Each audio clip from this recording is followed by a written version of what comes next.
તો મિત્રો તમારું સ્વાગત છે। હું છું મહેશ સામરિયા, તમારું સ્વાગત કરું છું। અને આજે મિત્રો આપણે ધોરણ 10 માટે અને બધા માટે એસિડ બેઝ અને સોલ્ટ એના વિશે તમને સમજાવીશ। તો એસિડ બેઝ અને સોલ્ટ શું છે હું તમને પ્રેક્ટિકલ કરીને બતાવીશ અને પ્રેક્ટિકલમાં બતાવીશ કે કોણ એસિડ છે, કોણ બેઝ અને કોણ સોલ્ટ છે। એના માટે મારી પાસે છે 3 કસનળી, તમે જોઈ શકો છો। આ 3 કસનળીમાં એક એસિડ છે, એક બેઝ છે અને એક છે સોલ્ટ, બરાબર ને। તો કયું એસિડ છે કયું બેઝ છે એને આપણે ચાખ્યા વગર, આમ તો ચાખવાનું છે જ નહીં, પણ ખાલી એની કસોટી કરીને કહેવાનું છે કે ભાઈ આ એસિડ છે ને આ બેઝ છે ને આ સોલ્ટ છે એટલે ક્ષાર છે। તો લેટ્સ બિગિન, શરૂઆત કરીએ। તો મિત્રો આ 3 કસનળીમાંથી કયો એસિડ છે, કયું બેઝ છે અને કયું સોલ્ટ છે એના માટે આપણે સૌથી પહેલાં જોઈશું લિટમસ કસોટી કરીશું। આપણી પાસે એક લિટમસ છે અને આ લિટમસ છે લાલ કલરનું લિટમસ, તમને દેખાય છે। આ લાલ કલરના લિટમસને આપણે આમાં નાખીશું અને જોઈશું કે જેનું લાલ કલરનું બ્લુ થઈ જાય એ છે બેઝ, બરાબર ને। લાલ ને ભૂરું બનાવે છે બેઝ છે। જો આ જોજો તમે, આને મેં નાખું છું અંદર, ઓ ભાઈ ભાઈ ભાઈ ભાઈ ભાઈ આ કયું કરી દીધું, ભૂરું બેઝ થઈ ગયો। તમે કહેશો સાહેબ આવું થોડી હોય કે બધામાં નાખશો તો ભૂરું થઈ જશે, એ હું તમને પછી કરીને બતાવું।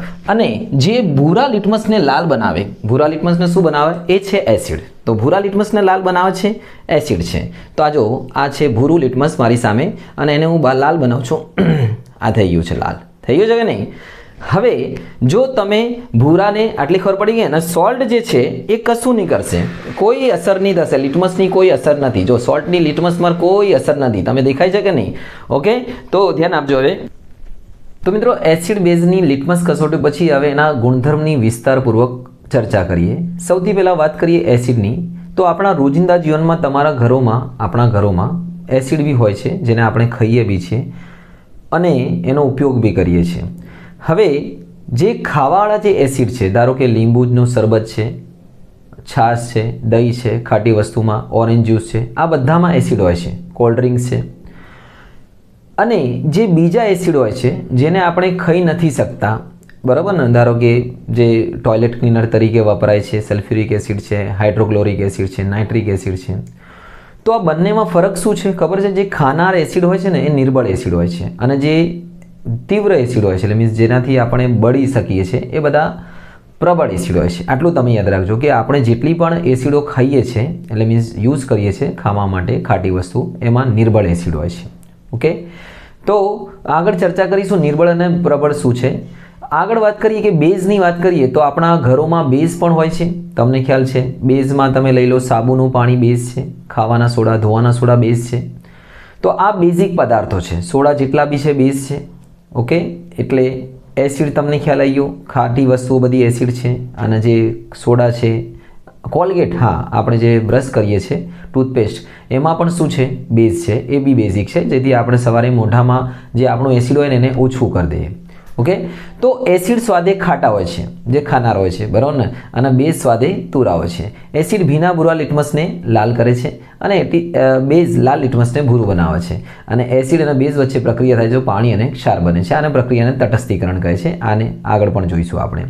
અને મિત્રો યાદ રાખજો, આપણા જીવનમાં બી 2 પ્રકારના માણસો હોઈ શકે છે। એક એસિડ જેવા જે આપણા જીવનમાં ખટાશ લાવે છે અને એક બેઝ જેવા કે જે આપણા જીવનની ખટાશને ઓછી કરે છે, અને જો ક્ષાર જેવા છે જેનાથી આપણને કોઈ ફરક પડતો નથી।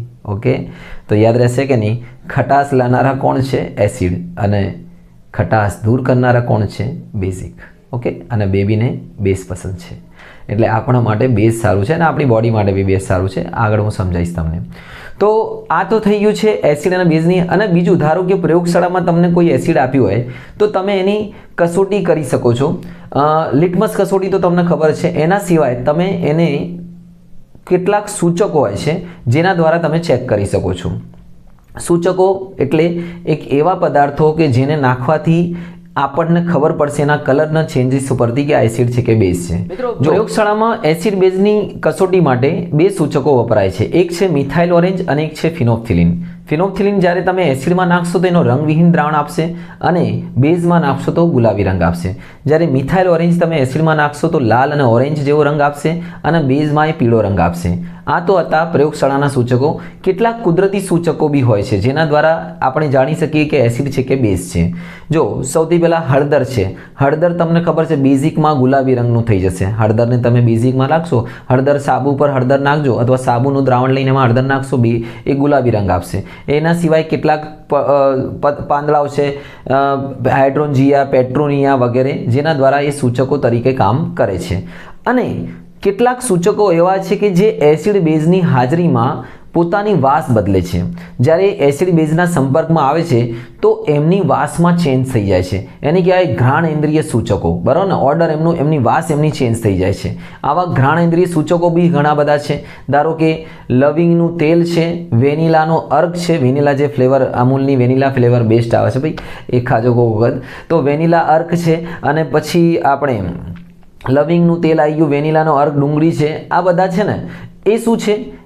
એ ઘ્રાણેન્દ્રિય સૂચક છે. એટલે એમની વાસ એસિડ બેઝની હાજરીમાં શું થાય છે? બદલાઈ જાય છે. ઓકે. અને સૌથી જે પાયાની કસોટી તમને મેં કીધી જ છે, લિટમસ કસોટી છે એસિડની, જેના દ્વારા જાણી શકાય છે. અને યાદ રાખજો મિત્રો, એસિડ જે મુખ્ય એસિડ આ ચેપ્ટરમાં વપરાવાના છે તમારા નામ યાદ રાખવાના છે. Hydrochloric acid, sulphuric acid, nitric acid. આ 3 એસિડનો આપણે વારંવાર પ્રક્રિયામાં ઉપયોગ કરીશું. અને જે મુખ્ય બેઝ છે આપણે આ ચેપ્ટરમાં યાદ રાખીશું એ છે sodium hydroxide, potassium hydroxide, calcium hydroxide, magnesium hydroxide વગેરે વગેરે. પરંતુ આ તમારે એસિડ બેઝના નામ યાદ રાખવાના, જેથી તમને ચેપ્ટરમાં ખબર પડે. ઓકે.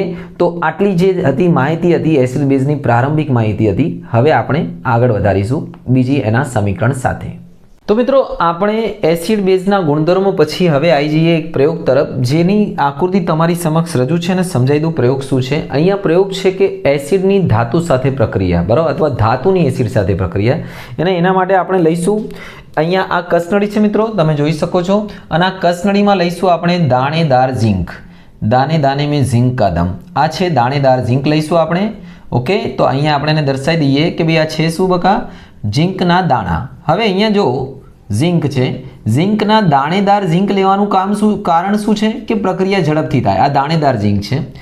ઓકે. અને આની અંદર આપણે ભરીશું એસિડ. ઓકે. એસિડ ભરીશું. આપણે સમજી લો કે ભરી દીધું છે એસિડ. આની અંદર આપણે એસિડ ભરી દીધું છે, દાણેદાર ઝીંક અને શું છે? એસિડ. અને એસિડ તરીકે તમે લઈ શકો છો, આમાં એસિડ તરીકે તમે લઈ શકો છો મંદ હાઇડ્રોક્લોરિક એસિડ HCl અથવા સલ્ફ્યુરિક એસિડ, બંને ચાલે. H2SO4. ઓકે. કાં તો લઈ લો H2SO4 કાં તો હાઇડ્રોક્લોરિક એસિડ, બંને એસિડ ચાલશે. હું પ્રક્રિયા બી કરીને બતાવીશ. આ દાણેદાર ઝીંકમાં અહીંયા બૂચ વડે બંધ કરી દીધું છે, જેથી આમાં જે ગેસ ઉત્પન્ન થાય છે ને એ ગેસ, એટલે જે બી વાયુ ઉત્પન્ન થાય એ બહાર ના નીકળે. એ વાયુ આ વિમોચન નળી મારફતે અહીંયાથી ધારો કે ઝીંક અને કોની વચ્ચે? H2SO4 વચ્ચે. અહીંયા આપણે લઈ લઈએ, ધારો કે ઝીંક પ્લસ, જો ઝીંક જો H2SO4 સાથે પ્રક્રિયા કરશે, Zn પ્લસ H2SO4, તો શું થશે? અને જો ઝીંક HCl સાથે પ્રક્રિયા કરશે તો શું બનશે? Very simple. ઝીંક હાઇડ્રોજન આમાંથી દૂર થશે, એટલે અહીંયા બનશે ઝીંક સલ્ફેટ. ZnSO4 પ્લસ હાઇડ્રોજન વાયુ ઉત્પન્ન થશે. અહીંયા ઝીંક આ ક્લોરીન સાથે હાઇડ્રોજન અહીંયા બી દૂર કરશે, એટલે અહીંયા બનશે ઝીંક ZnCl2, બરાબર. આની સંયોજકતા 2 છે, પ્લસ H2. અહીંયા 2 છે, એટલે અહીંયા તમારે 2 લગાવવા પડશે. બંને કિસ્સામાં તમને હાઇડ્રોજન વાયુ મળશે. હવે પ્રયોગમાં સમજીએ કે જ્યારે આ ઝીંકની એસિડ સાથે પ્રક્રિયા કરશે તો અહીંયાથી હાઇડ્રોજન વાયુ નીકળશે. અને આ હાઇડ્રોજન વાયુ જે ધીરે ધીરે વિમોચન જે નળી છે, આપણી જે વિમોચન નળી રાખી છે આપણે, એ વિમોચન નળીમાંથી ધીરે ધીરે હોલે હોલે અહીંયા આવશે. અને અહીંયાથી આવતી આવતી આવતી આવતી આજા આજા આજા બેન્ડ બાજા અહીંયાથી બહાર નીકળશે, બરાબર ને? હવે જ્યારે અહીંયાથી બહાર નીકળશે, આ છે શું? આ રાખ્યું છે આપણે સાબુનું દ્રાવણ. કોનું? સાબુનું દ્રાવણ બાબુ, મેરે બાબુ, સાબુનું દ્રાવણ છે. ઓકે. જેથી વાયુ જે બહાર નીકળશે અને એ વાયુની પાસે આપણે સળગતી હુઈ, એટલે મીન્સ સળગતી મીણબત્તી લઈ જઈશું ને તો પોપિંગનો અવાજ આવશે, પાટ પાટ પાટ. કારણ કે હાઇડ્રોજન પોતે જ્વલનશીલ છે, બરાબર ને? એટલે આ દર્શાવે છે કે ભાઈ આ હાઇડ્રોજન વાયુ છે. આ મીણબત્તીથી આપણે ટેસ્ટ કરી શકીએ છીએ કે આ વાયુ નીકળ્યો હાઇડ્રોજન છે ને. ઓકે. તો ધીસ ઇઝ હાઇડ્રોજન. ઓકે. તો ખબર પડી ગઈ.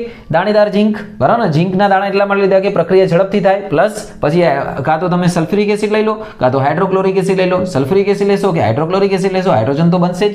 તો આના ઉપરથી આપણે નિષ્કર્ષ નીકાળીએ છીએ કે જ્યારે જબ ધાતુ જ્યારે એસિડ સાથે પ્રક્રિયા કરશે, તો ધાતુ ક્ષાર બનાવશે, ધાતુ ક્ષાર પ્લસ હાઇડ્રોજન વાયુ તો ઉત્પન્ન કરશે તો ધાતુ જ્યારે એસિડ સાથે પ્રક્રિયા કરશે તો હાઇડ્રોજન વાયુ ઉત્પન્ન કરે છે. આ પ્રયોગનો નિષ્કર્ષ આ છે, બરાબર ને. અને ધાતુ જ્યારે બેઝ સાથે બી કરે, અધાતુ બી, તો બી હાઇડ્રોજન વાયુ ઉત્પન્ન કરશે, જેને આપણે સમજીશું પછી. ઓકે, તો આગળ વધીએ, બીજા એક પ્રયોગ જોઈ લઈએ. તો મિત્રો બીજો એક પ્રયોગ છે જેમાં ધાતુ કાર્બોનેટ અને ધાતુ બાયકાર્બોનેટની એસિડ સાથેની પ્રક્રિયા કરવાની છે. મિત્રો આ પ્રયોગ છે ને આપણે જેઠાલાલ સાથે જોડાયેલો છે. જેઠાલાલ તમારી સાથે બી જોડાયેલો છે. તમે સોડા પીવો છો, ઓકે. હવે જો સોડા પીવાનો અને આ પ્રયોગની બંને પ્રક્રિયા સેમ છે. સોડા પીવો છો, સોડા એટલે શું? ખાવાના સોડા, બરાબર ને. સોડામાં ખાવાના સોડા હોય છે. તમારા પેટમાં શું હોય છે? Hydrochloric acid. આપણા બધાના પેટમાં મંદ હાઇડ્રોક્લોરિક એસિડ છે, મંદ HCl, એ તમને ખબર હશે, પાચન તંત્રમાં આપણે ભણી ગયા. અને સોડા છે ખાવાના સોડા, સોડિયમ બાયકાર્બોનેટ, અને બંને વચ્ચે પ્રક્રિયા થાય છે. તો શું બને છે જોઈએ. તો લેટ સ્ટાર્ટ. જેઠાલાલની પ્રક્રિયા આપણે કરીએ એવી કે ભાઈ જેઠાલાલના પેટમાં શું થાય છે સમજીશું.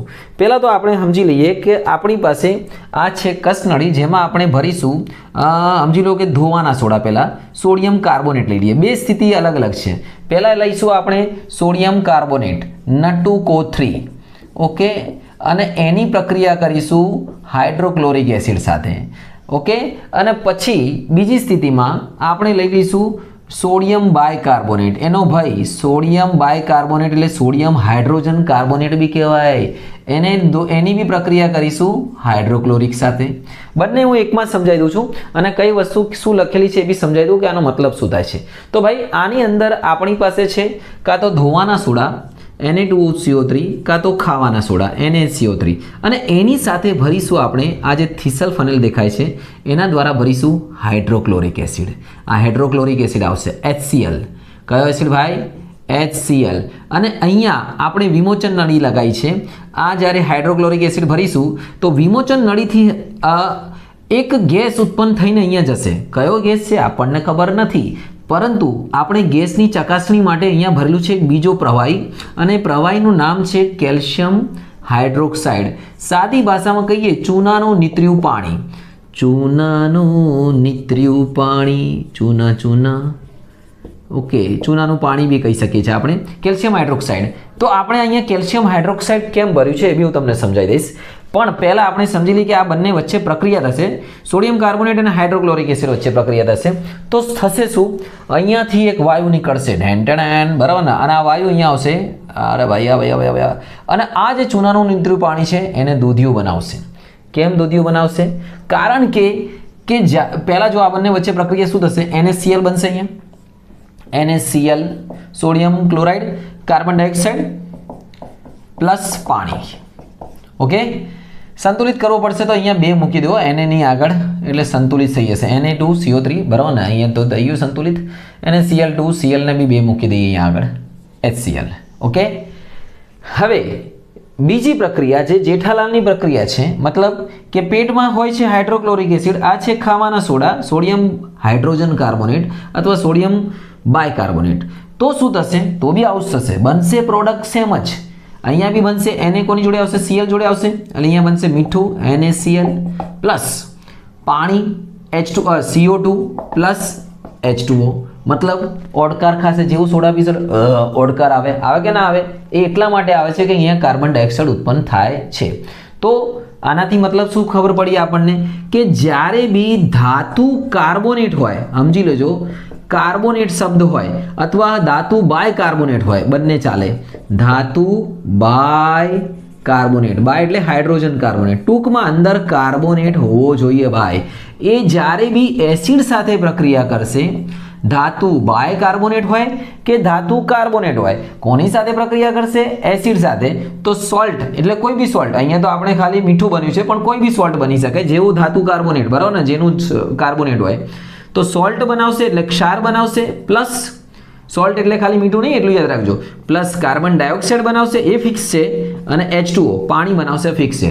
3 વસ્તુ ફિક્સ છે જેમાં CO2 અને H2O તો બનશે જ અને સોલ્ટ ગમે તે બનશે જે પ્રમાણે ધાતુ હશે. તો યાદ રાખજો કે ધાતુ કાર્બોનેટ અને ધાતુ બાયકાર્બોનેટ જ્યારે એસિડ સાથે પ્રક્રિયા કરે તો ક્ષાર કાર્બન ડાયોક્સાઇડ અને પાણી બનાવે છે. તો આશા રાખું મિત્રો તમને ખ્યાલ આવી ગયો હશે ભાઈ. મેં ઇઝીલી સમજાવી દીધું છે. સમીકરણ સમજી લો. અહીંયા સોડિયમ ક્લોરાઇડ કાર્બન ડાયોક્સાઇડ અને પાણી, સોડિયમ ક્લોરાઇડ કાર્બન ડાયોક્સાઇડ અને પાણી. ઓકે, બંનેમાં સોડિયમ ક્લોરાઇડ બને છે. ઓકે, તો આની સાથે મિત્રો હું આજનું કામ પૂરું કરું છું. આ વિડીયો તમને કેવો લાગ્યો મને જરૂર જણાવજો. મેં ખૂબ જ મહેનત કરી છે તમને ઇઝીલી સમજાવવા માટે, બરાબર ને? અને કોમેન્ટ બોક્સમાં જણાવો અને આ વિડીયોને લાઇક જરૂર કરજો મિત્રો. 1000 લાઇકની આશા રાખું છું. તો આપણા બીજા વિડીયો બી તમને મળતા રહેશે. તૈયારી કરો, આગળ વધો. શુભમ.